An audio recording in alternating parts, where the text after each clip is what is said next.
with our work and with this workshop in particular, we would like to initiate a dialogue and a mutual learning process between Germany and Israel. As also already said, this event today is the concluding workshop of a series of workshops discussing this transformation. And today we will discuss a particularly important topic, the future of mobility. We all have learned by now that the challenge of decarbonization cannot be realized by making just a couple of adjustments to the energy industry, but it will need a transformation also in industrial production, in building efficiency, and especially vehicle traffic. While many sectors in Germany have seen major emission reductions in recent years, the transport sector, which accounts for almost 1/5 of greenhouse gas emissions, has shown even a slight increase in some of the last years. And it is therefore a shared challenge of Germany and Israel to reduce traffic and to introduce a systemic approach to sustainable transport. In 2018, Felix already participated in a workshop of the Heinrich Böll Foundation on smart mobility. And one key takeaway, which I very vividly remember, was that smart mobility is not necessarily sustainable mobility. For those who are joining us for the first time, please allow me to introduce myself. My name is Polina Garaev. I'm the programs manager here at IBPI, which is an independent nonprofit think and do tank working at the intersection of society, technology, and the environment, with the goal of understanding, guiding, and advancing the transformation process of our societies towards a sustainable and democratic future. Working with a global network of actors from government, academia, and civil society, we conduct interdisciplinary research and catalyze fresh thinking on some of the main challenges facing our societies. As part of our work, we regularly create formats of exchange of views and best practices between policy professionals from Israel and abroad that serve to foster learning processes as well as the formulation of relevant policy-oriented solutions. Our experts workshop today is a good example of such a format, offering researchers and practitioners from Israel and Germany the opportunity to come together and exchange know-how and perspectives and deliberate on potential strategies and approaches on how to tackle the grand challenge of our time, which is climate change. So after examining the issues of carbon pricing and of course climate legislation in our previous events, our workshop today sets out to look closer at the topic of smart mobility within the context of the decarbonization of the transportation sector, which is sometimes dubbed as the problem child of climate change mitigation efforts. So at a time when global emissions need to be going down, transport emissions are on the rise, with the improvements in vehicle efficiency more often than upset by a greater overall volume of travel. Transport emissions, which primarily involve road, rail, air, and marine transportation, account for over 24% of global CO2 emissions in 2016. They are also expected to grow at a faster rate than that of any other sector, posing a major challenge to efforts to meet the emissions reduction targets set forth in the Paris Agreement. On behalf of the Ministry of Environmental Protection, I wish to welcome you all. First, I would like to thank the IPPI, the Israel Public Policy Institute, the Heinrich Böll Foundation, the German Climate Fund, and the German Embassy in Israel for initiating this timely and highly valuable project. I think that this project allows us to facilitate a platform to exchange some knowledge, to do some networking between German and Israeli environmental policy experts. The project's workshop and policy papers have already been very helpful for us to drive the transition to a low carbon economy in Israel. We are currently now, these days, working on climate law. We're working on carbon tax, which were the topics of the last two workshops. So it's very, very relevant and on time for us. And we look forward to continue this cooperation in the future. When I look at the agenda for today, it reminds me very much of a discussion we had, and actually we still have, regarding how to incentivize alternative propulsion systems for road vehicles in Israel. Many years the government gave tax incentives for hybrids and EVs just because they are hybrids or just because they are EVs. And the incentives were, actually they still are, much larger than the environmental benefits that is caused due to the use of this type of vehicles. And we had it very apparent when we had some very large and hybrid vehicles like SUVs that are actually more polluting than a small mini vehicle, and they had this large tax incentive. So the policy that we decided to set, at least on the long term, is based on the environmental performance of the vehicle, actually what comes out of its exhaust. And only on the short term, we think that it is sometimes smart to give incentives which are larger than the environmental benefit, and only if on the long term this type of technology will give the society in Israel some benefits. The paper, which will be shortly presented by Felix Creutzig, provides a very illuminating, critical but constructive assessment of the potential of various smart mobility solutions to promote the decarbonization of the transport sector, showing what was said, that smart can but not necessarily have to mean sustainable. It's very helpful in that it breaks down and shows per mode of transportation, which is under the umbrella of smart mobility, how it performs. So I very much enjoyed it, and I look forward to hearing Felix's presentation. We hope that the recommendations, the concrete recommendation that it entails, will serve as a guide for policymakers and governments that are interested in harnessing the potential of smart mobility to reduce greenhouse gas emissions in Israel, but also beyond Israel. And the key metric here is CO2 emissions. So I'm focusing purely here on CO2 emissions per kilometer. There are many, many more that are equally relevant, but just to get some focus, and because it can be quite well measured. So the red line here is a bus, and the yellow line is a subway system. So basically what you really want to achieve, you want to be better than a subway system. That's a good benchmark, basically. If you're better than a subway system, you've achieved a lot. Then you are in a good playing field that you contribute something. So in the middle, you see the private car, the ICE, the high bar, and you can see that next to it is a BEV, which is a battery electric vehicle, which is better. So that seems to work well. And let's start with one of the main observations.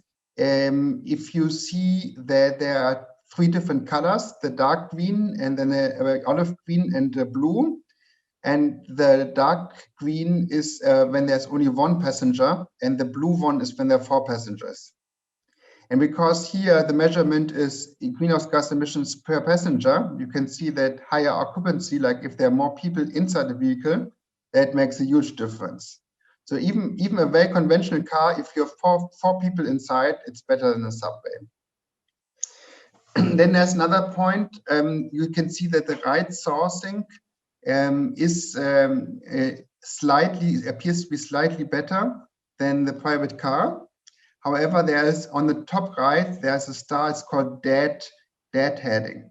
So what's dead heading here? Dead heading means that if a Uber taxi is looking for passengers and driving around, it's driving empty without passenger. And if you account for that, if you account for the emissions of searching for passengers, then the emissions are actually higher than a conventional car. So it's like a key benchmark here. Ride sourcing, which is Uber taxis, Lyft taxis, they don't contribute anything. They even make the situation worse. That's the first starting point. Let's go to the left side. There are individual micro-mobility modes, shared bikes and shared e-scooters. And there you can see that actually a shared e-scooter is worse than a bus system. And why is it like that? Why does a shared e-scooter perform so badly? It has a key problem of, it's actually, if you just look at the use phase of using an e-scooter, like say in Tel Aviv, it's quite good. But you have to charge it. So there are like delivery trucks who pick up e-scooters or organizations like logistics to charge it. And also, very importantly, it's the lifetime of e-scooters. They are basically disposed very quickly, like after 1 or 2 years. And then if you have such quick disposal rate, it means that the emissions that occur at the production of e-scooters are actually quite bad and really hit the system. You don't have the logistics part, and you have a higher lifetime if you have a private e-scooter. That's why a private e-scooter performs so much better. And the same is true also for private bikes and shared bikes comparison. Like, I think municipalities are key stakeholders here, and like they need data to regulate the system. And one starting point is they offer license to operate shared mobility in exchange for data. And like some of you may remember, I presented together also with Daniel and the Prime Minister's Office and the IPPI last year a paper on actually a data platform of how this could go forward. Then another point is like you really want to go into the key variables that make a difference. And in micromobility, it's a lifetime of vehicles, a lifetime of e-scooters and a lifetime of shared bikes. So you want to actually first, like, I mean, perhaps you want to have transparency on that first. So you really want to learn from providers, like what's the lifetime of the vehicles of micromobility, and then perhaps look together with them how to increase the lifetime. So that because it makes a difference in greenhouse gas emissions. And then perhaps the most important thing is, so this is a figure down in the bottom. It's a figure of Helsinki, and it's a modeling study of shared mobility. And the idea is here, and they manage to serve the suburbs by shared mobility. I mean, Helsinki does it indeed anyway, because they have a lot of shared mobility offers. But this is a modeling study, and what they're basically saying like is abolish the private car and serve suburbs with shared mobility together with rail-based transportation. And the funny thing, what happens is that mobility is actually improving. So you would think that people would hate that they lose their private car, and probably some of them will hate it. But the key thing is that there's less congestion. There's no searching time for a parking space, and the streets are free because there are no parked cars anymore. So like there are a lot of benefits to that, and it really improves mobility and accessibility. And I think that's the way forward. Actually, there's also a lot of value generation because you still get per kilometer, you get a lot of income from shared mobility services. So it's not like there's less value generation or something, but there's more. You offer the flexibility by shared mobility. And this is really like one key direction to think forward. Regarding the life cycle analysis results that you showed, does it where does it represent? Does it represent also the case of Israel, or does it represent other places? Because I think that if we can use this type of rank according to the life cycle greenhouse gas emission per person kilometer to determine the government incentives and the policy. So the question is, do you think it represents Israel well? And the other thing is that I did not see anything about e-bus, electric bus, city bus, because all comparisons were made to diesel buses. So if you could please say something about it. Thank you. Very important questions. So like the numbers that are presented are coming from an original study of the ITF, the International Transport Forum. And there are a number of variables underpinning the estimates. And depending on the input of the variables, the results are different. So I mentioned one key one in the lifetime of e-scooters, but there are others. So even there would not be a representative number for Israel, but because it already depends, like which part of Tel Aviv, like which e-scooter provider is it? Do they have exchange vehicles every year or every 3 years? I don't know, and perhaps the providers actually do it for different values. So, but I think what is helpful in principle, what you can do, you can say like, these variables matter in terms of marginal greenhouse gas emissions, and this can be first, like you can get data on those, and then you can put marginal incentives on these variables. I think that's one way to think about it. So I don't think there would be one representative value even for Israel, but I think in general the values, I took the average values of all kind of different combinations. I think they fit quite well. They're plus minus 10% in this direction. So I think they work as a first benchmark, but then you have to really gather individual data to make it more precise. And e-buses, so I mentioned at the second quantitative slide, I mentioned shared pooled mobility, and they have also battery electric vehicles was one of the variants of that. And you see that they actually improve by at least 40–50%. Of course, we have the life cycle issue that production of batteries is still quite greenhouse gas emission intensive, but nonetheless, they are much better. They're much better than IC or diesel buses. So that's definitely a direction to go forward. I have a follow-up question about the suburbs. You said you have some thoughts about how to incentivize or what is the right policy and intervention by the regulators. So I would love to hear your thoughts on that. Because obviously in some suburbs, public transport is much harder to provide in terms of density or lack of density. And the other question, which I think that's the real problem and issue, is we have the picture, the image of the future we want to see. We have the current situation. We have all kinds of interests from the public sector. What would be the transition? How do you see the transition happening? In the current situation, if you offer shared mobility in the suburbs, it will be quite low occupancy. It won't be used much. It will be very costly. So you have to subsidize it a lot, and it might even compete with other modes of public transportation. So you really have a problem here if you just start with that. But I mean, the other perspective is that you see that if shared mobility becomes the preferred mode in the suburbs, then it becomes very efficient and outcompetes other modes, terms not only in efficiency, but also in convenience and in reduced congestion. But it's a systemic effect, so you don't achieve it at the beginning, but it could be going there. So the question is really how to transition there from the introduction where it's very costly, you have to subsidize it, and it doesn't achieve much. How do you go over there? And I mean, like I pointed to one measure in a very cheap measure actually, to just make the cost of private transportation transparent, like to change the cost system. For example, I mean, if cars are leased, or if you pay per kilometer for all of the car services, then you see the real cost of that.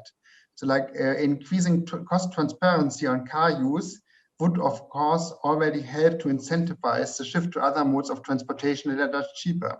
That's one important direction. It doesn't cost anything in terms of just, you just have to improve the transparency. And the other thing is to think about parking management, because one of the key advantages of shared mobility is that you don't need on-street parking. I mean, shared mobility is using the street like for mobility, which is the useful thing, of course. And like parked cars are really useless. I mean, they're standing on the streets 23.5 hours a day, and they're blocking the street for everyone else. It's congestion in streets is mostly due to parked cars, not because of moving cars. And you don't see it because you always focus on the moving cars, but it's actually the parked cars that are the problem here. And if you tackle this from the parked car problem, so you want to have reduced parking spaces and more space for other modes of mobility, then you automatically also increase the attractiveness of shared mobility. So this is like, I think, how to work on a catch-22 situation. Key findings of this were first, the technologies which can be used to attain the 2030 policy targets are essentially known today. So it's not that we need to be completely technology neutral to be also possible or to be capable of taking advantage of technologies which are not known today.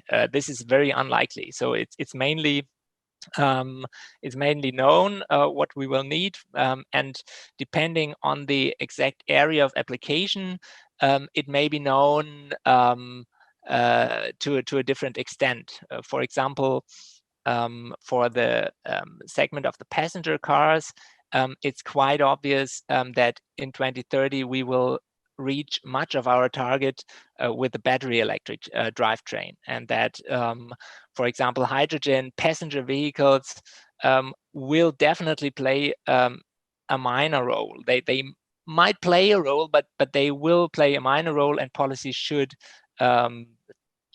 take this into account. Okay, I will come to an end, and this is my last slide here, with some final policy implications. Of course, all of these fields of climate policy action should be addressed simultaneously, because we have very little time left, and a low CO2 budget. We have to combine technology neutral and technology specific instruments for the reasons I just mentioned. And we have to make sure that if we are technology specific, these specific instruments, they fit to the economic rationale, to the reason for being specific, or to the problems we are addressing there. And of course, we have some real world hurdles, why some theoretic concepts might not work in reality. And we need, last but not least, really political courage, better second best than nothing. And I think we, in the past years, at least in Germany, we have seen very much hesitating politics. There's Attentismus in German. They all said, we don't know what the future will bring in terms of technology. We can't do anything. We have to wait. And I think this is really no more the strategy for coping with climate change. So policy and regulation. So we all know there are many negative externalities to transportation. Now, it's not so important. I mean, the data here is not up to date, and we can, of course, debate if air pollution is X or Y, but we all know that there are many negative externalities. In the Smart Mobility Initiative, although this workshop is focusing on green gas emissions, we look on all the externalities, not only the green gas emissions or the pollutants, but we look on accidents, congestion, parking areas, etc. And we all understand that there's in the smart mobility revolution, there is a big potential in reducing those externalities in no cost. And I agree with my former colleagues that said that smart mobility is not necessarily green, but we are here, and my governmental fellows agree with me mostly, that we're here to trying to reduce the negative externalities. The effects of the revolution are still not known, and it goes far behind transportation. Again, transportation is the easiest effect to recognize, but we know that the revolution has many different effects that we can't really capitalize yet. If you think about e-commerce, if you think about housing, where people live, where people work, how the communication will work, what will happen with the garages, what will happen with the parking lots. So there are many different effects, and it's still hard to understand exactly where the boundaries are.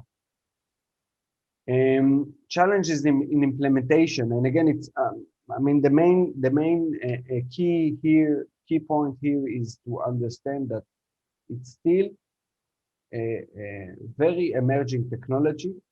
There's a lot of uncertainty ahead. So, okay, maybe today it's very clear to all of us that EVs are here to stay, But let's take it 6 years ago. We didn't know exactly what will be the situation in electric vehicles. And we all, and Felix presented these slides about micromobility, but if you go today to Tel Aviv, you'll see full tons of micromobility means in the streets. 2 years ago, they weren't there. So the pace of the technology change makes a lot of uncertainties, and we need to be agile and to be with an active approach. The second picture, of course, is the market. The market leads a lot of the technology, and with some caution, we need to help them to understand what the outcomes that we want. In the third picture, and I hope that everyone here still remember this modem from the 90s, from the early stage of the internet, but it's very hard to make as it was in the internet. So today, 30 years later, it's still not being regulated a lot, but it's very hard to do regulation from the first step, and we need to be very modest about our ability to design exactly what we think we can achieve. So to conclude, we saw that many users experience new and simple EV technology. I didn't say it before, but based on the survey, the age of the use of the service was really not for all the ages, actually, not any specific range of age. So all the young and others use the services. And for our perspective, it's said that it is exposed to this new technology. As I said, car ownership and usage, mainly the second car reduce, which is positively affect. And because of the reduction of using public transportation, we see it as a negative effect of the project. But as I said before, there is the possibility to do the right adjustment and to improve it. New project, to our recommendation on this project, and if you can see it in this picture, this is Amir experiencing the service. And the new project should improve car filling factor at shared vehicle service. Actually, this is one of the most important recommendations, that if we will increase the filling factor,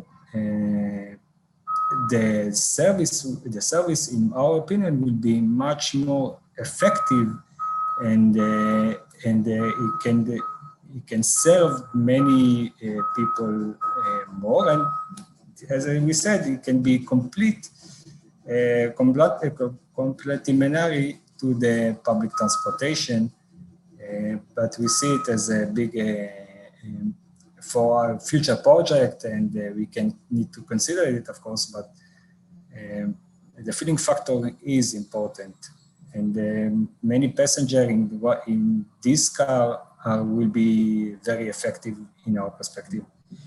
And as we said, we need to developing a mechanism to improve the support of public transportation. And as all the charging stations should be held by the municipality in which the service is deployed. I don't know if it's common or there is a different contract between the operator and the municipalities, but we thought about it as it's really important, because once or for any reason the service is not fulfill its destiny, the charging station will serve the city and should be, as we said, owned by the municipality.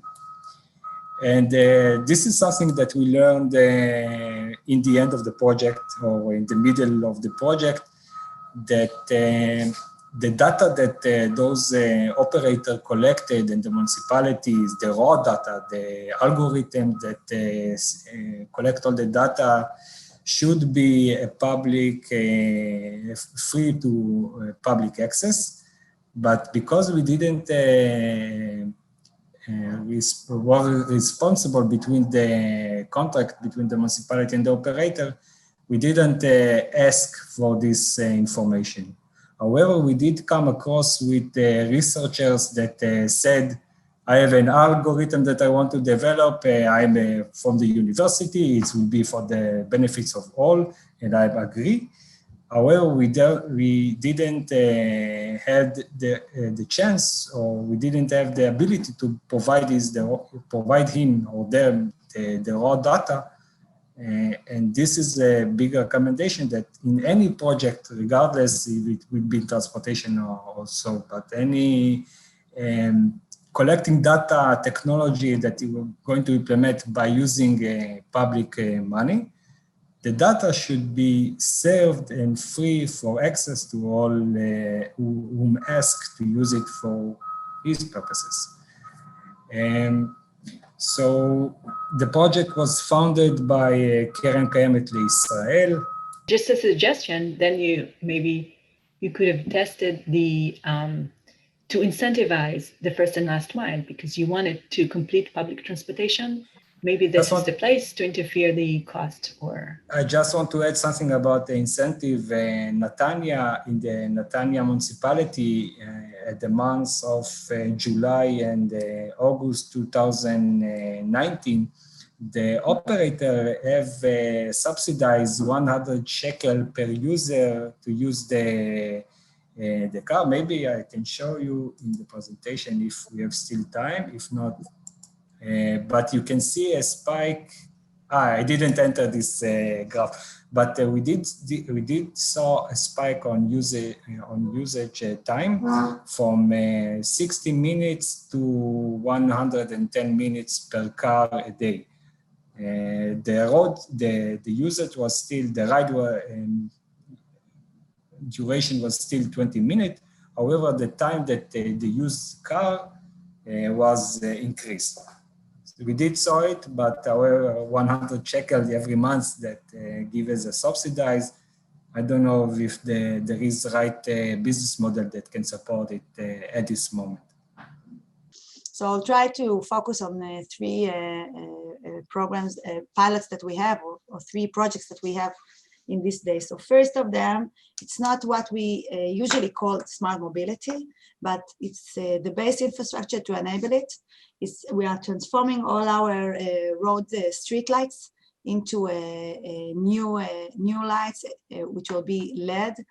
In one way, it will help us to save the usage of electricity, but the other big things that it will enable us to put a 4G on each light, and this will be the baseline to enable connectivity between cars, and in our scope, connectivity between trucks. The transportation of goods and cargo is a big issue when you look into the interurban roads, and we try to find ways how to make it more effective. In Israel, the efficiency of the truck travels is not good enough. We have a lot of trucks that going around empty because the infrastructures don't let them good infrastructures to maintain it better and to make it more effective. So we deal with this issue a lot. In the aspect of smart mobility, we're working towards platooning. We really want to see a truck platooning happening in Israel. In a difference from the private cars, the autonomous private cars or public public buses, autonomous public shuttles or buses, to enable platooning in trucks, the infrastructure is a big issue, and the infrastructure manager has a big role in order to enable it.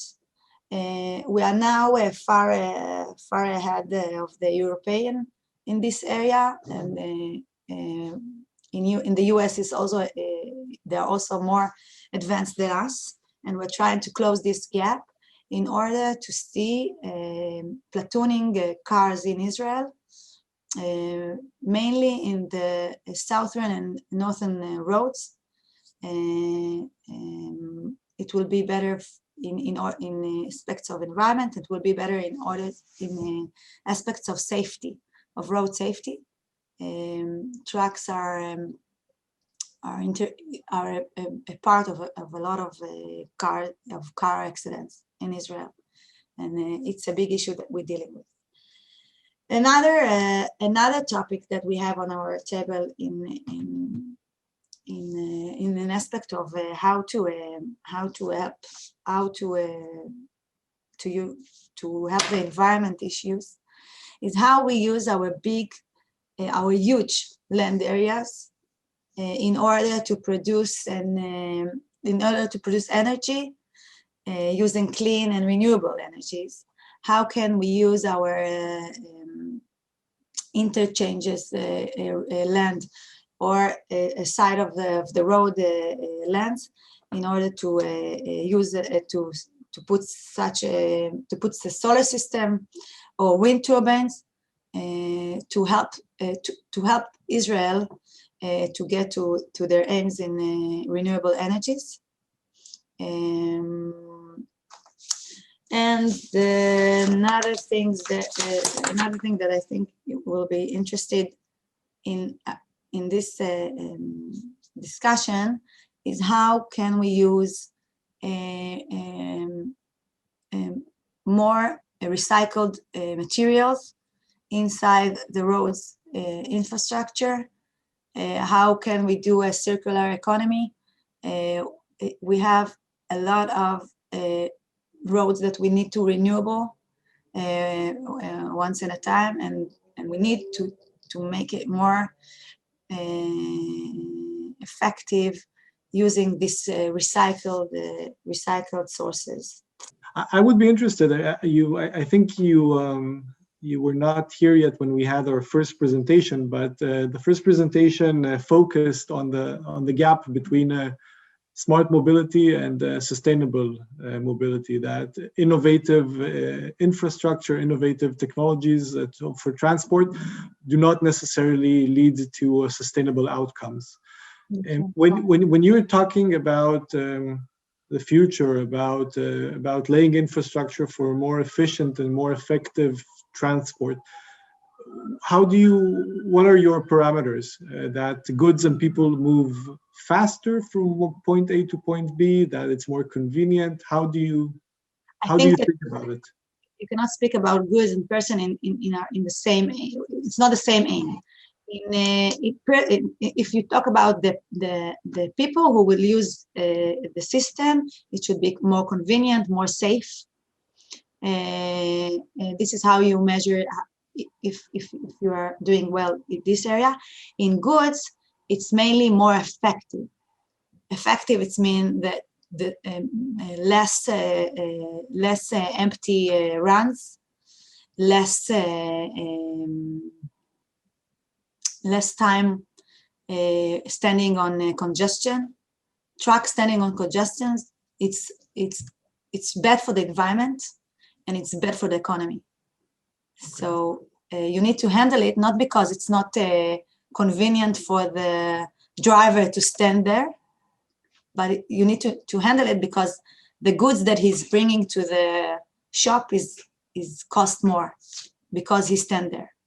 And the solutions are different between the goods and the the people.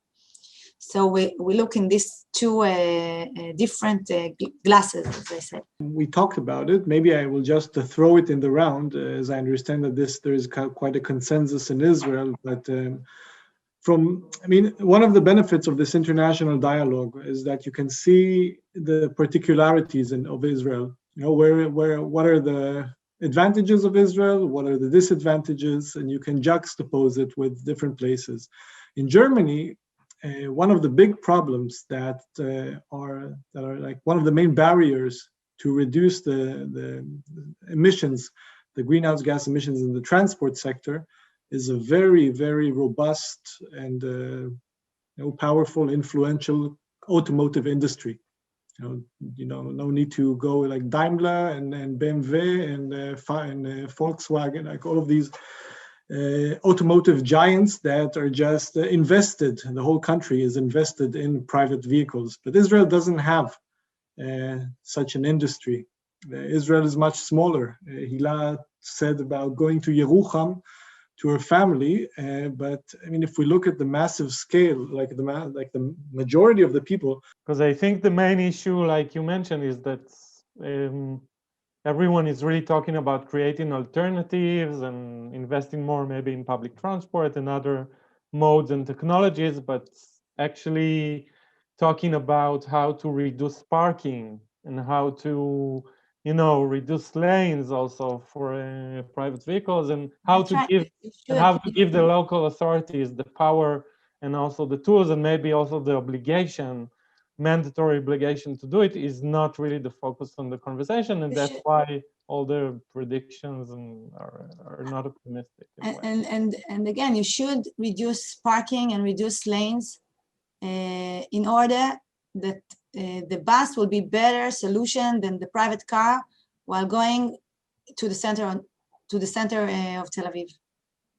It's not supposed to be that the easiest and fastest way to go to Tel Aviv, to Haifa, to Jerusalem will be by private car.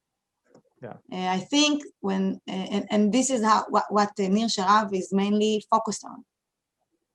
I'm just saying there's a big difference between the should, this is what we should do, and if we look at the practical steps. I think that also in the practical acts, we are there. Infrastructure are not building but within a day. But I think if you see where, I think that today the government put the money where their mouth is. All our projects, if they are not going to this aim, we don't get the money to do it.